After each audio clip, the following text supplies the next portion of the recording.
Анткени сиздин да бир тууганыңыз бар, элестетиңиз, гарантия бербейт.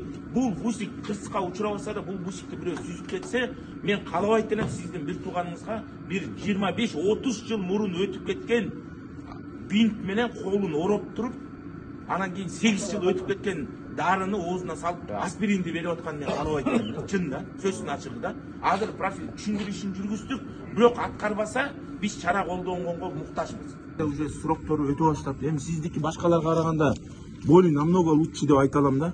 Көрдүңүзбү, уже мына окулбай калыптыр ужечи.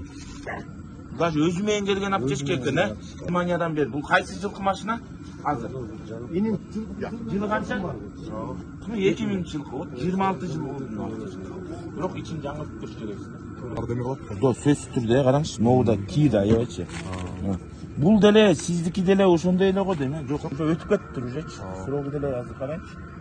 Срогу 05 дейт, 2018 дейт. Уже 2018 это 8 жыл өттү уже. 10 жылдын астында баягы или бир направление или наркы направлениядан киши көбүрөөк болот. Билесиздер, э? Всегда бир окшош боло бербейт.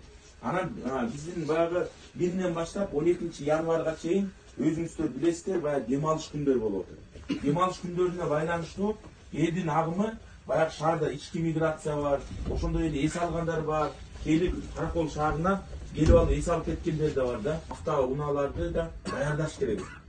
Даярдап, техникалык абалдарын даярдаш керек. Эми биринен 12-сине чейин болгондо ошо жаңы жылдын астында машинабыз бузулуп калды, печкам иштебей калды, чыкпай калдык деп туруп андай кылбаш керекпиз да. Аманат ошо графикте жазылдыңыздарбы, аманатка кыянат кылбай, жакшынакай обслуживать этип берейин элди. Бир жылдары фактылар выявлялось да, бар бушта бекинип алып, эптеп бааны көтөрүлгөндөн кийин анан чуркап келип айдап чыккандар учурлар болуп атты. Анан эптеп нар жакта туруп шаардын бурчунан баягы жанагы өйдөлүк бааны коюп алып заказ менен кеткен учурлар болуп атты. Сиздерде жоопкерчилик чоң.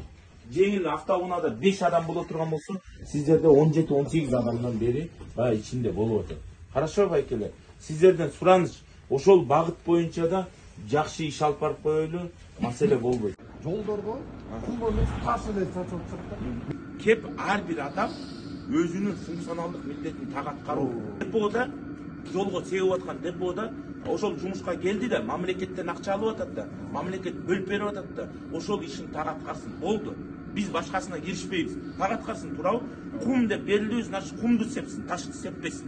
Да, действительно талкалап атат. Ошону да биз эске алабыз.